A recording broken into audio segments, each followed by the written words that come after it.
don't think he can see us, right? I don't think so. Yeah, because there was no camera, right? Bonjour à tout le monde. Hi everyone. Thank you for joining us on a Friday morning. It's finally sunny, so it's lovely, and we have amazing collectors and amazing art collectors, NFT collectors here this morning with us.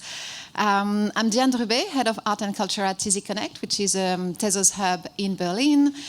And I have next to me Leila Kazaneh. She is the founder of Metaverse Advisor. She's a lawyer, an investor, a collector, and co-founder of 1204 Labs, or 1204. It's an agency guiding artists towards innovative practices. I'm delighted to have Sylvain Lévy, co-founder of the DSL collection. He's a visionary collector, art collector of Chinese contemporary art, and a really future-driven art innovator.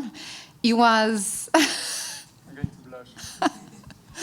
He was the first to put his collection of Chinese contemporary art in virtual worlds more than a decade ago. So if you don't know the DSL collection online, please check it. Jean-Michel Payon, Chief of Staff at Ledger, a very famous and active NFT collector and crypto maximalist, co-founder of NFT Factory Paris. We just opened this week and officially on Monday. Very, very good place. Check it, just in front of the Centre Pompidou. And also co-founder of France FinTech as well. Brian, who is also called Artema.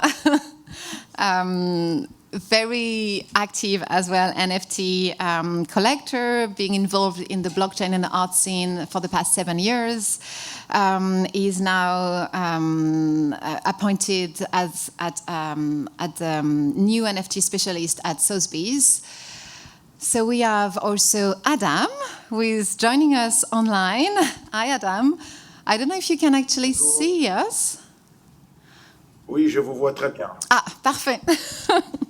On va le faire en français, non, le discours. Il ne faut pas le faire en anglais, on est à Paris quand même. Bonne question.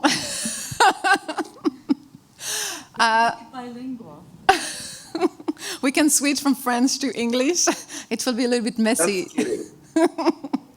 But indeed, it's actually well spotted. We are all French-speaking people as well.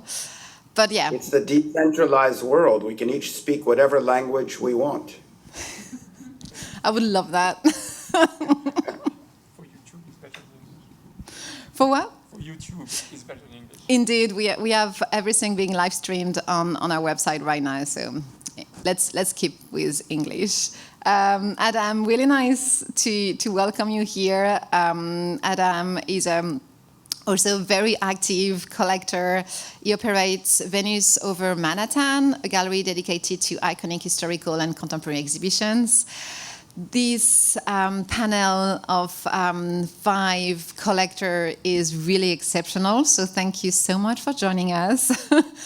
NFT collector, what does it mean? What does it mean for you? Do you feel that you are an art collector? Do you feel that you are a patron? Do you feel that you are the friend of all the artists that you collect? How do you define yourself? Leila, do you want to start? Sure, can you hear me? The mic is working. NFT collector, so for me, even though I am a contemporary art collector, my NFT collecting is completely different.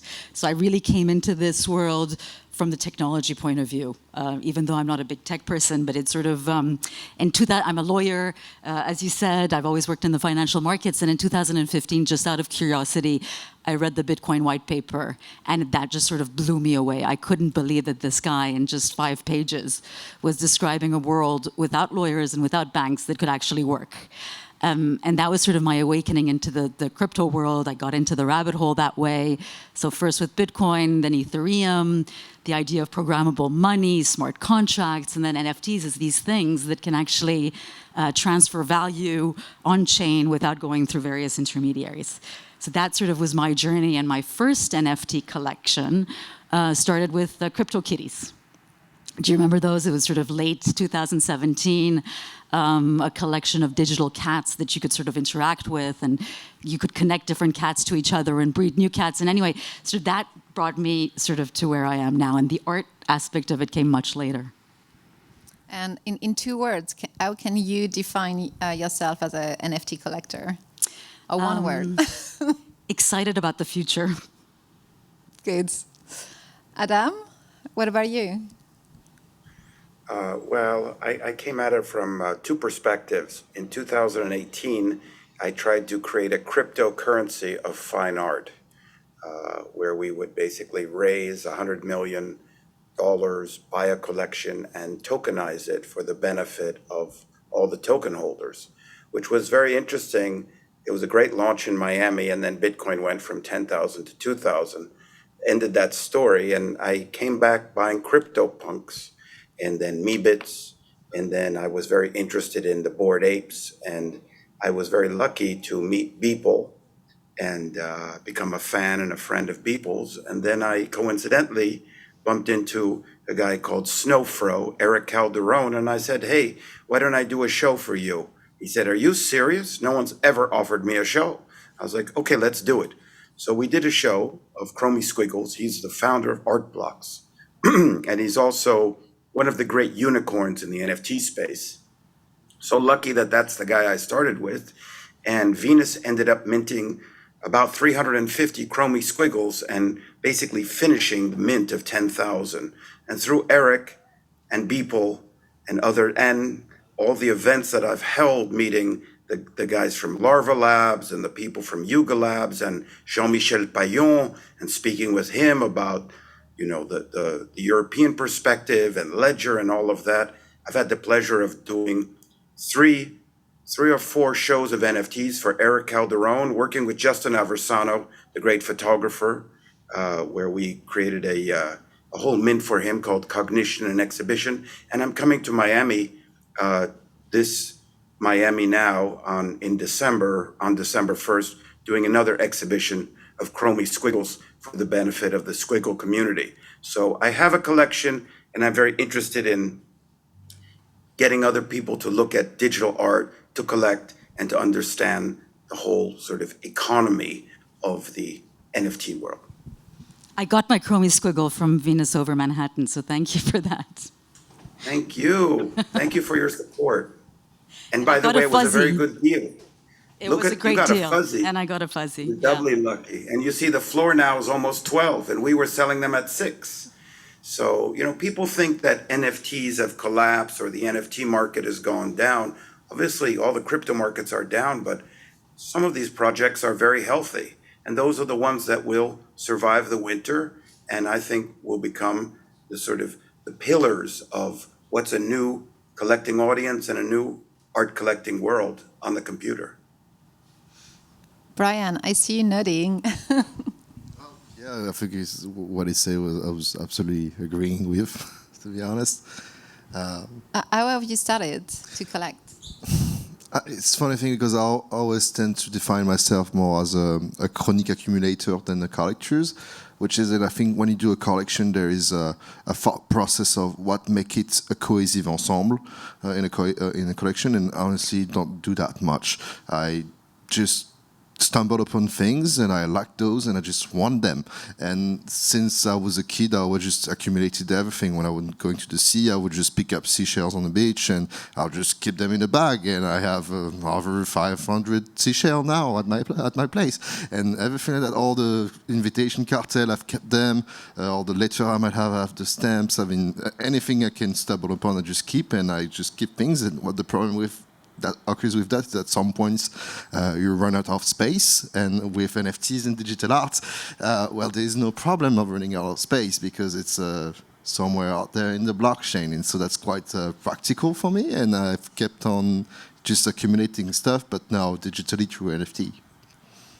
Thanks. Sylvain, you've been collecting for decades. How do you define yourself, and how do you define yourself in this Web3 space? How do I define myself? I define myself as being obliged to reinvent myself, and being obliged to do it for many times, and especially now. I think that we are living in a very unique area in the human being. I think that the COVID showed us that a part of being Homo sapiens, we are Homo numericus, and more we'll have to live, especially with the metaverse. We'll have to live with another life, and in this another life, in these new spaces, blockchain will be very important, and naturally NFT. So I think my perspective is not just about art, but is about how the society will move within the next 10 years, and how, I shall say, we will address the way we will, I shall say, consume art, but also exhibit art, and especially to the young generation. This is my first perspective. I'll tell you something which makes me a little bit laugh, if I can speak like that, because you're speaking of my long past. You know, there is now a kind of new hype called the ultra-contemporary art, which is an important part of the market. The ultra-contemporary market is about paintings. It's not about NFTs. So it shows you a little bit the difference between what is the art market and what is the society. But I think it's an interesting point to see how the art market is reluctant, or even the art community is reluctant to adapt to the new world, to the new people. And what we do with this collection is to try to do that. And just a few words, we've been on Second Life in 2012, we went in virtual reality 2015, 2020 we went in video games, and on the metaverse in 2021. And we just launched this week a Ukrainian pavilion with a Ukrainian platform, blockchain platform located in New York, where we exhibit artists from the Ukrainian. We had 200 artists responding to the open call. We show fashion design inside. We show museums. We have a lot of things, and this is related to a space with NYU and related with a space in Shenzhen. So I think that this is all the spaces where we'll be inhabited by this new type of work. And then after we can speak of the creativity of the NFT, but perhaps later I can tell my opinion on that. It's a pleasure, thanks. Jean-Michel? I see myself as a building bridge, basically, between the old art collection world and the new world. And as Sylvain just said, I think it's a very much, for me, it's a technological shift, it's a generational shift, and it's a cultural shift. And if you take a bit of distance with what is happening right now in the NFT space and the digital art space, I think that we are seeing many things at the same time, but one thing that always amazed me is the ability of the younger generation, like Brian, and even younger people than you, actually, like 15, 20 years old. They immediately get it, right? They ask me no question. They just like they get TikTok immediately, Snap immediately, etc. They just get it. You know, they don't push back or say yes, but you know, we did that way previously, and you know, it cannot happen that way. And you know, art should be physical, and then it should be paintings, it should be sculpture, etc. So for me, it's really like, again, bridge gap. Building bridge, and that's also the reason why we built this kind of NFT factory. And just to finish and to continue on the rest, I'm also seeing myself as a patron for the NFT photography world, which is a segment of the NFT fine art, which is very small. It grows a lot. Obviously, I know Adam very well. He's a friend of mine, and Justin Aversano is an amazing artist. He will probably enter a museum next year, etc., etc. So I collect and support this kind of big artists, but I also try to support the younger, the emerging art scene, which is very important because probably that one of them will be the next Peter Lindbergh or whoever. Brian? I just wanted to about the generation shift. It's true that I understand what Jean-Michel said, because I always tell this anecdote of when I was like, I think 9, 8 years old, rather than asking for, I don't know, a bike or a toy for my birthday, I would ask for currency within the MMORPG I was playing back then, which, you know, seems odd. Like, my parents was like, "You want a currency in a game for your birthday?" And I was like, "Yeah, I spend all my day on that game, so of course I'm gonna have much more use of those." And so I sort of thought about that when I started with NFT, because I was like, okay, even when I was just a little child, I would value things that were digital, that were not in the real world, quote unquote, but because I could understand the value of it. And I think this has to do with, I think, quite a generational shift. My 16-year-old son totally gets it, completely.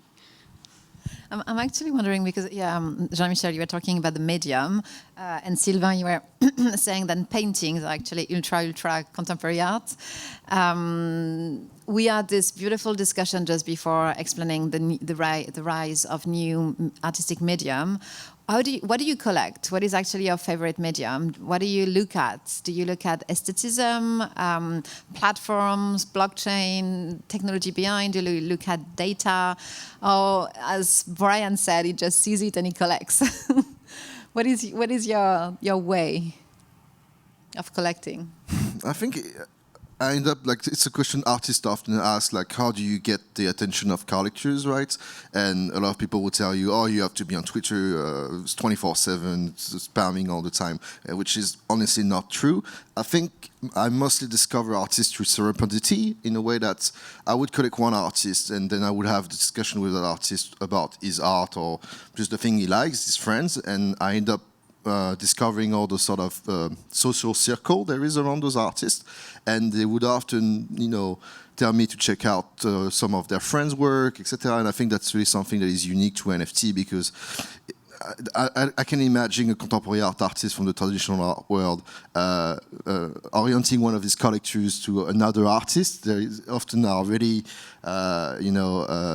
territorialist with the collector base, and they would not really share about their friends' work, etc. So that's often why I tell artists to, try to be known by your peers before being known by collectors, because that's really one way to discover it. And it's often, a bit stumbling upon, but how to stumble upon an artist is often through discussion with other artists, with other collectors, and so it's direct recommendation. I honestly really rarely discover artists through marketplace feed or Twitter post or whatever. It's mostly direct discussion with collector and artist, and it's mostly things I collect are things that resonate with me to an emotional level. I don't care about the medium, can be music, something that is spiritually, something that is 3D or illustration. I don't really disregard any medium in particular. It just has to resonate with me, and it's often almost a Madeleine de Proust in some aspect, which is just, it makes me think of a memory that perhaps I'm the only one saying this in the work, and that's just enough for me to resonate with it and wanting to support those artists in their work. Generally speaking, I think that the NFT art doesn't vary a lot from the other kind of artistic current or anything art mediums. The best collectors are the artists, for me.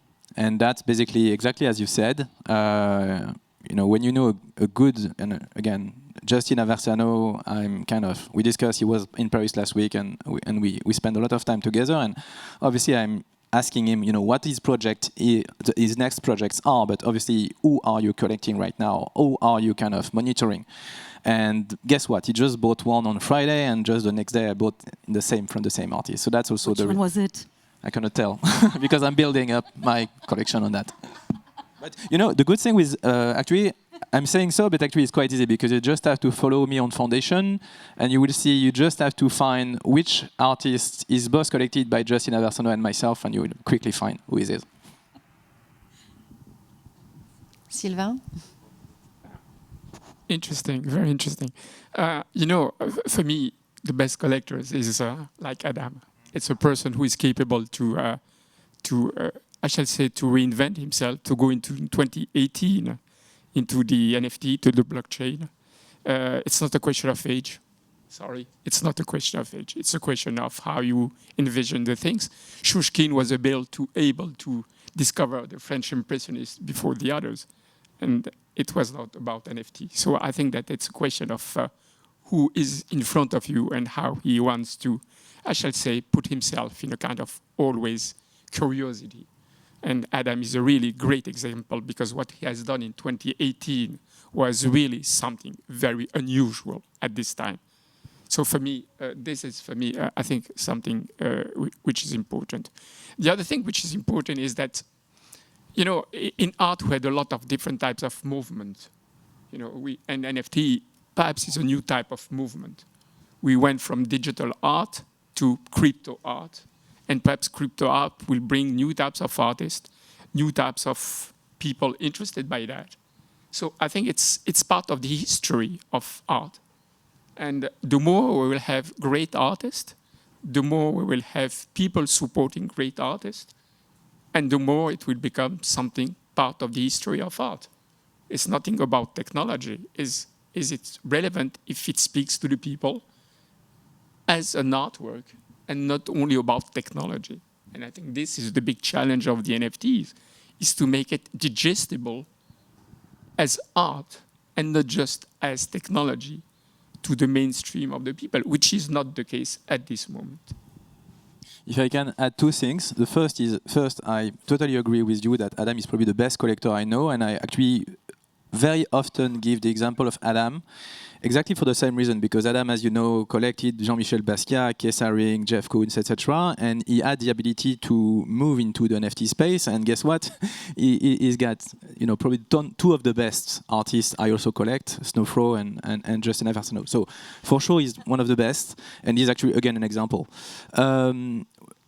The other topic relates more to the generational shift is not the fact that the younger generation is better than the old one. It's just that you happen to have an easier onboarding of new collectors from the younger age than, you know, people that are already installed in their kind of collection because they are good at collecting certain impressionists or whatever, and maybe for them it's a bigger stretch to get into NFT art.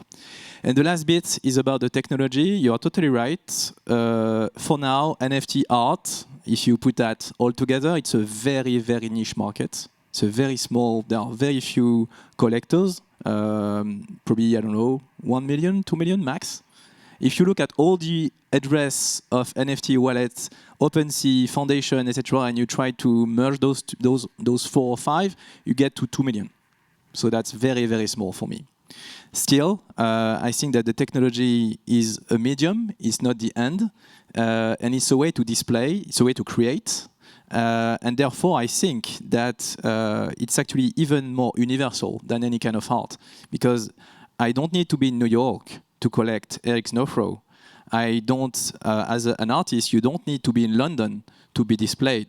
You just have to have a connection, internet connection, to have a wallet, to create, to mint, and then, yeah, there are collectors, there are platforms, there are Twitter, there's a lot of things that enable you to distribute and to communicate about your art. But for me, it's just like internet was called, you know, the small village of world 25 years ago, something like that. For me, NFT, technology, will also bring that to the art and the cultural world, because we are talking about art, but there's also culture. To my mind, it really actually make the art market finally global and inclusive, meaning that, well, let's talk about the art market for digital art. Like before, it was not possible to start collecting for a few cents or few euros, and it was not even possible, 2 years or 3 years ago to mint an NFT. Put a digital artwork on the blockchain for a few euros as well. So in terms of artists and collectors, it is purely, like, it is really, really global. It's not just saying that we have a few people from the different part of the world. We have thousands of people from the different part of the world. The Tezos community is really, really active in Malaysia, in the Philippines, in India, in Brazil. Africa is also rising very fast, and you can collect for a few Tez. And that's really something huge, meaning that if you are actually a fan of art, a fan of digital art, you can become a collector. And this was something which was totally not possible. Like I remember I was working at a gallery called the Toast Gallery 15 years ago, and the idea of this gallery was actually to make art affordable to everyone. So you can buy painting from Atlas at €100.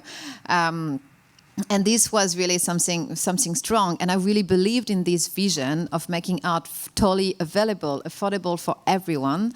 Well, the galleries doesn't exist anymore, but now we really see that everyone can become a collector, and that's why also I was asking you, how do you feel about you being a collector? Because I feel that a lot of people now, they collect also because they want to support a friend. Artists are collecting because they want to be part of a community.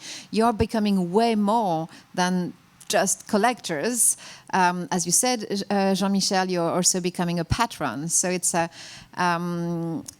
the collector is having a very important and crucial role to play in this market. Well, before it was not so included, not so linked, not so direct, not so linked with the artists themselves, I think. Except the artists that you collect, obviously. But now collectors are really part of the community of artists as well, which is quite different. Adam, do you want to reflect on that? Well, I think it's interesting because I really agree with what Sylvain said. I mean, you think about what's considered very contemporary, hyper-contemporary is paintings. It's the newest paintings, and we're getting into a world where primary sales in the art collecting world are just flying off the shelf. But what we haven't discussed here is, the context of this talk is during Art Basel in Paris, which doesn't have a single NFT in it. And, will it ever have NFTs? Is this something that's going to enter into the world of fine art, or are we in a different category? And I've experienced a lot of pushback on digital art, even from my own team in the gallery. They're like, well, you can't show this, and we don't want anything to do with this, and this is not art, and this is not this, and this is not that. A lot of negative projections onto anything digital, mostly because of the speculative nature of how the NFT market sort of ballooned and mushroomed. But I would also mention that this week, something happened that TR Labs, an NFT platform, launched an educational project with the Calder Foundation. And now the Calder Foundation has an educational NFT in which you can earn the right to buy a Calder NFT and collect that. I think that's the beginning of kind of a breakthrough, because now that the Calder Foundation has done it, other foundations will be looking at it. And someone I was talking to the other night said, well, why doesn't my art foundation do this? So in fact, I do think that the world of the computer will enter the fine art world, but it's going to come through museums and through artists' estates and foundations first. I don't think that people who are buying paintings are, other than a few of us, like Jean-Michel and Sylvain, and perhaps those of us on this panel and a few others I can think of, we're not all so quick to go around and say, okay, I own this great work by whoever it is, Peter Saul, and now I want to own a Beeple. So, I'm that person, but I just wonder how this will develop. And certainly the collapse in the value of the currencies has sort of set us back for what Jean-Michel says will be no more than 2 years. So it's just something to think about. Why is the art world so against this growth in this new market at times? I think it's an interesting question. Can I mention something very interesting also, is that what happened with Damien Hirst? People had the choice either to have the NFT or the work, and half of the person decided to have the NFT, and half the person decided to have the works.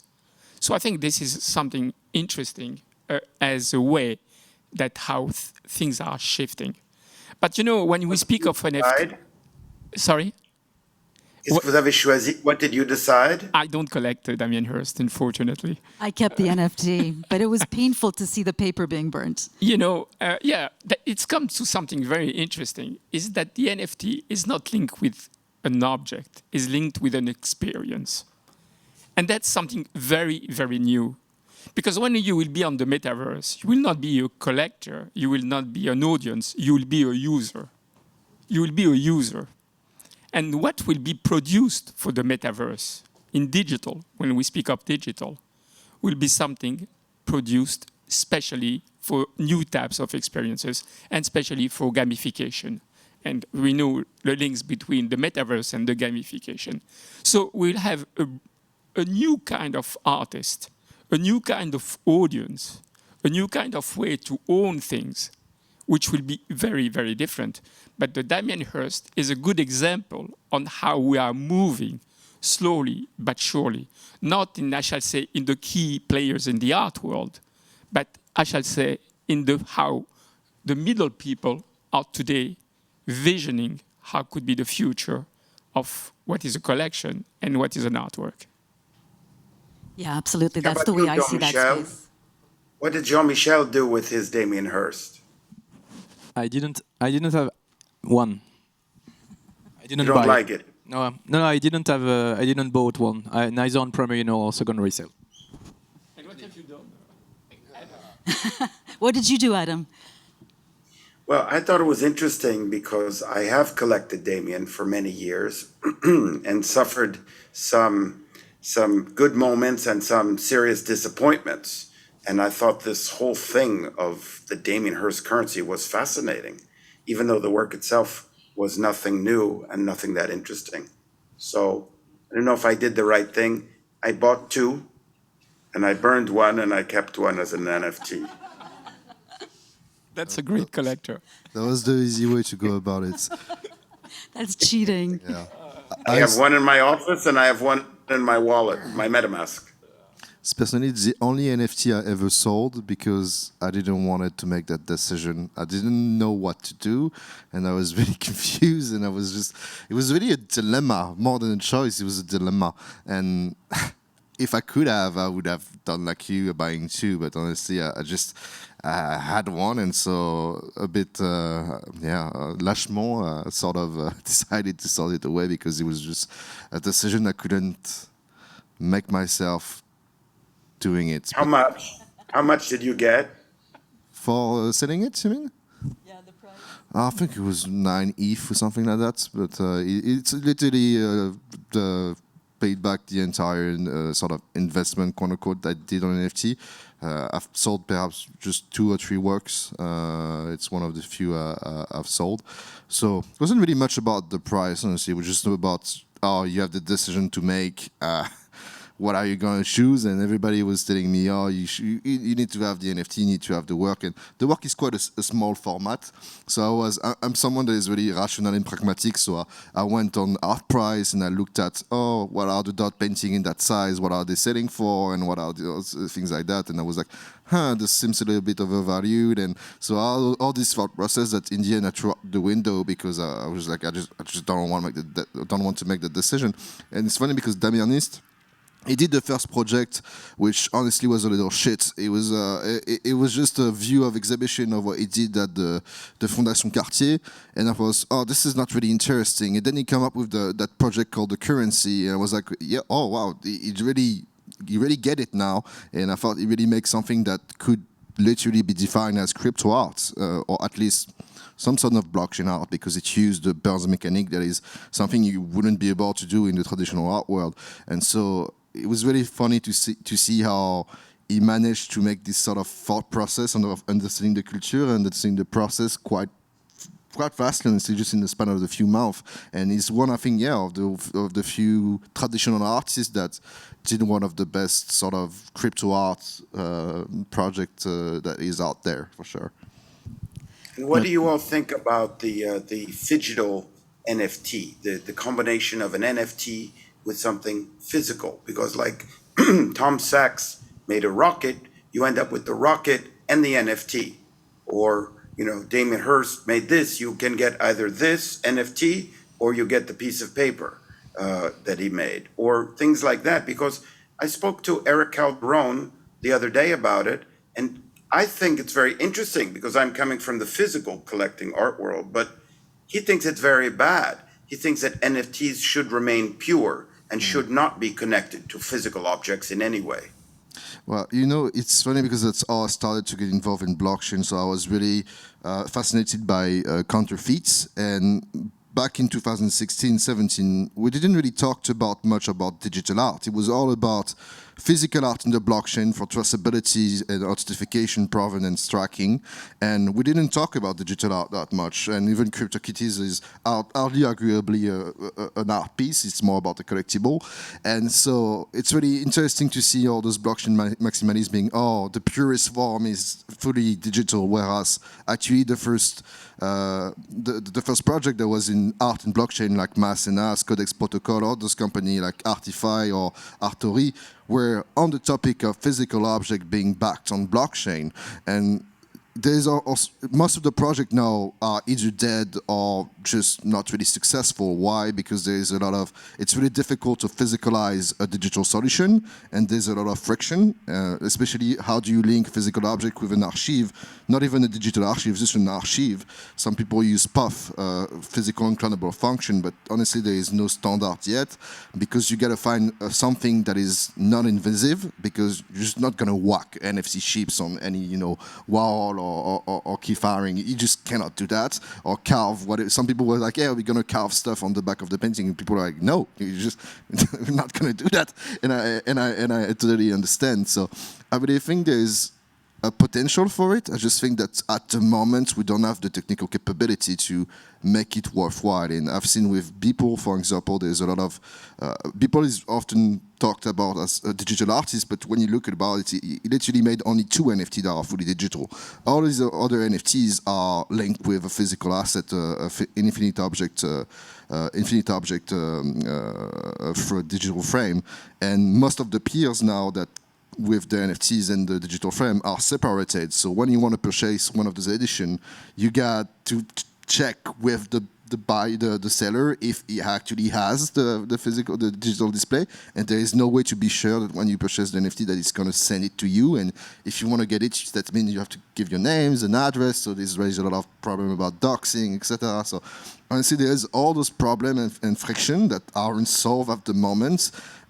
Projects are interesting trying to do things there, but I haven't found anything that make me say, wow, this is the way to do it. But I think there's another way to look at this also. And actually, I learned this from Snowfro, so I'm surprised he said that, where he talks about sort of, we're starting with generative art, but actually where we're headed is generative experience that is going to become ubiquitous. And the example that he gives, remember, is that, in the near future, maybe later, because of the cost of manufacturing going down, you're going to walk into IKEA and you're going to choose the sort of overall design that you like and the work of that designer, but you're going to mint your own unique sofa, right? So I think that's another interesting way for the digital and the physical to come together, where as a collector or as a buyer, you're actually participating in that process. Can I give you the other face of the coin? Yeah. It will become very, very difficult for collectors. Because today, when you collect a work, you cannot show it. The digital image belongs to the artist. And if now he can sell the digital image, what are you going to do with the physical one? And this will become a huge problem in the future. How you will manage the physical and the digital as a collector. And this is, for me, the biggest issue for the future, especially when you will be tending to show your collection in virtual worlds. Because this, for me, is my real concern for how I will build the collection for the next years, knowing that I have to take into account the physical and the digital. If I may add something to that, I think because maybe I'm more collecting photography, it's easier because an artwork or photography can be digital. Actually, most of the photographers are shooting with digital cameras. So therefore, the NFT that they mint, the main artwork is digital. It's created as digital. And therefore, what I collect, I call it the digital... Twin? No. Le négatif numérique. I don't know how to say it in English, but tu sais comment on dit negative? So digital negative? Okay, so digital negative. What I collect is the digital negative, and I have a story to tell about Bruce Gilden, who is a famous photographer for Magnum. So basically, I buy the first, the primary art, I would say, and then eventually the artist, and I buy mostly one-on-ones, and then the artist eventually propose to print a physical twin of the digital, but the original, to the point of Sylvain, the original remains the digital. The digital piece is the original, and the print becomes a kind of accessory. So it's kind of flipping up the other side, which exactly was Brian was saying before, which was initially the blockchain technology in art was used as a mean to kind of prove the authenticity and the authenticity and the traceability of whatever you want. And now, at least for me, when I buy an artwork which is digital, what matters is the digital one. The physical, it's for me not almost worthless. And a story, and then I end the mic back.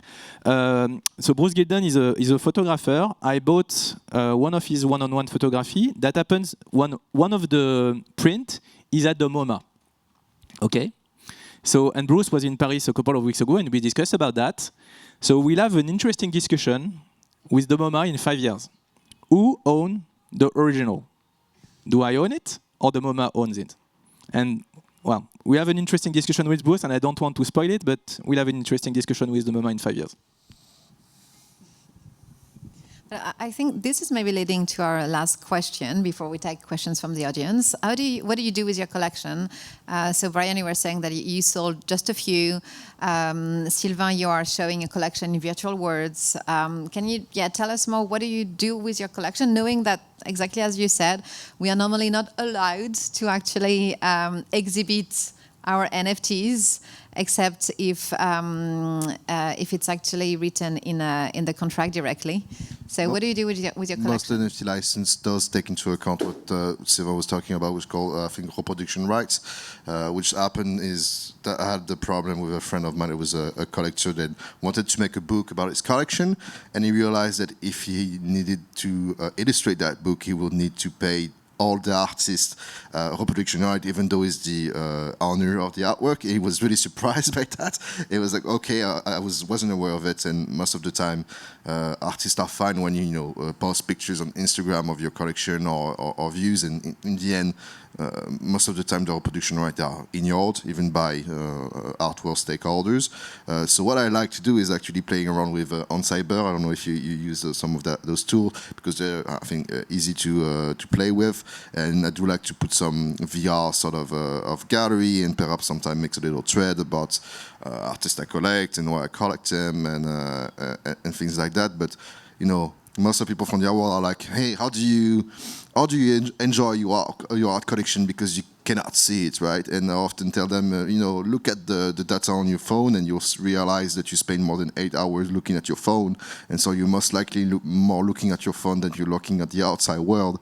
And so the works you see the most are perhaps the one that you have as a fond d'écran on your phone. And so that's happening sometimes when you have artwork on your wall, you almost forget them because they're around around yourself all the time. When you're on your phone or device, I don't know, I feel like I just enjoy them even more. I realize they're there because I see them all the time, but right in front of me, not around me as decoration.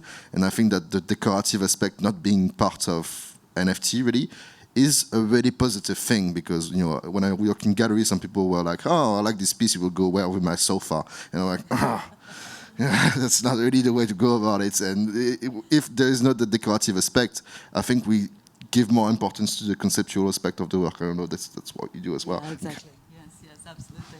Yeah, for me also, it's not the point to actually hang an NFT or have it on a screen on my wall. It's more about Yeah, first of all, we spend a lot of time on screens, not just our phones, but our desktops, etc. And I enjoy my NFTs like that. But for me, it's even more important. I mean, the reason why I collect is because I want to be part of that culture, part of the community. And when I collect an NFT, others see that I collected that NFT. As collectors, we connect. As artists, collector, we connect. With the artwork, because of generative art, we connect. So those connections are, what's crucial for me. It's interesting because I think we are playing against what we want to do. And what we want to do is about disseminating and democratizing art. But when I listen to you, can I be very direct with you? I feel that today to collect, you have to be a lawyer and a geek. Before it was very easy to go to the flea market and to buy something. It's very easy to go to a library and to buy a book. But to buy today an artwork, you need really to be very, very, very clever. No. In terms of I strongly disagree with you. I strongly disagree with you. Today you need a valet. I don't know how many persons from, I shall say, my age can use a valet. You have to need to read a smart contract. And I can tell you, smart contract can be very, very tricky. So it's very, I shall say, very perhaps challenging the future. But I do hope that if you want to have big communities, that one day we'll just talk about an artwork and not something else linked with any type of technology. I think this would be the best way to democratize art. Jean-Michel? No, I strongly disagree with that because, again, I've been a young collector myself, and I must say that I have been very badly welcome in galleries.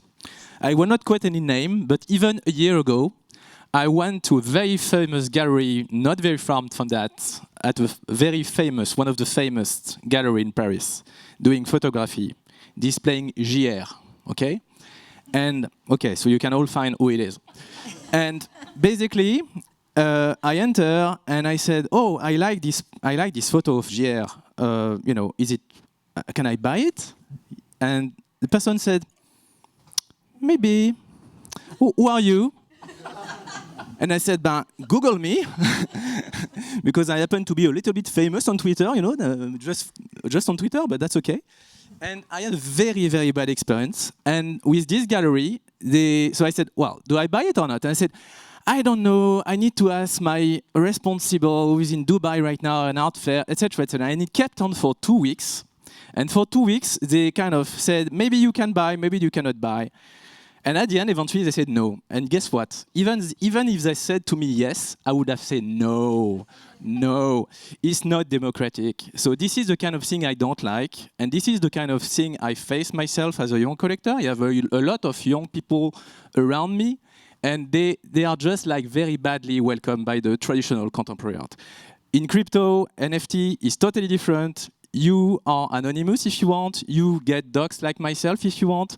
But, everybody can buy. And as you said, Diana, also, on Tezos, you can buy a photography for 2 ETH, 3 ETH, even 1 ETH if you want, from, a photographer. Anyway, sorry, in Tezos. So the point is that, the point is that it's very affordable, very easy. Yes, there's a technological friction when you need to have a wallet. But apart from that, the younger generation, for them, it will be much easier for them to onboard into culture and NFT and art in general. We have 30 seconds left. Adam, do you have a last word for us? Well, I've always bought art and put it in storage. So I don't really see what's the problem with buying a digital art and not necessarily putting it on my wall. It's something I own and it seems fine for me. But everyone's always asking, well, what do you do with it? And I find that's kind of like... doesn't appreciate art in a sense, as if art only exists to decorate a wall. Art is something that's part of culture, and you're participating in contemporary culture when you buy a work that's digital and on the blockchain. In the same way that you're participating in contemporary culture when you buy a physical work of art. So you don't really need to cover my house in screens, But that doesn't mean that I'm less interested in digital art. I'm actually more interested in what's going on the blockchain because it's part of what's changing the world. And I will add something else. At Art Basel, we have an exhibition space with Tezos. A few collectors came on Wednesday telling us we have this beautiful collection. Like when I say a few, it's actually plenty. Wednesday was full of people. We have this huge collection. No one can see it. We would like to put it on the blockchain so people can start co-owning it with us, or they can start seeing it. So they actually use they would like to use the blockchain to highlight and exhibit their collection more publicly. So I think, we are far away from knowing how the art world will actually react for the next few months or years. But what we feel at Art Basel right now is that people are ready. Collectors are ready to actually jump and start experiencing on blockchain. Adam, Brian, Leila, Jean-Michel, Sylvain, merci beaucoup. Thank you. I don't know if we have time for question. No, we don't. So thank you so much, and we talk to each other Let after. me know when you come to Paris. Okay, definitely. Merci à vous tous. Merci beaucoup. Merci.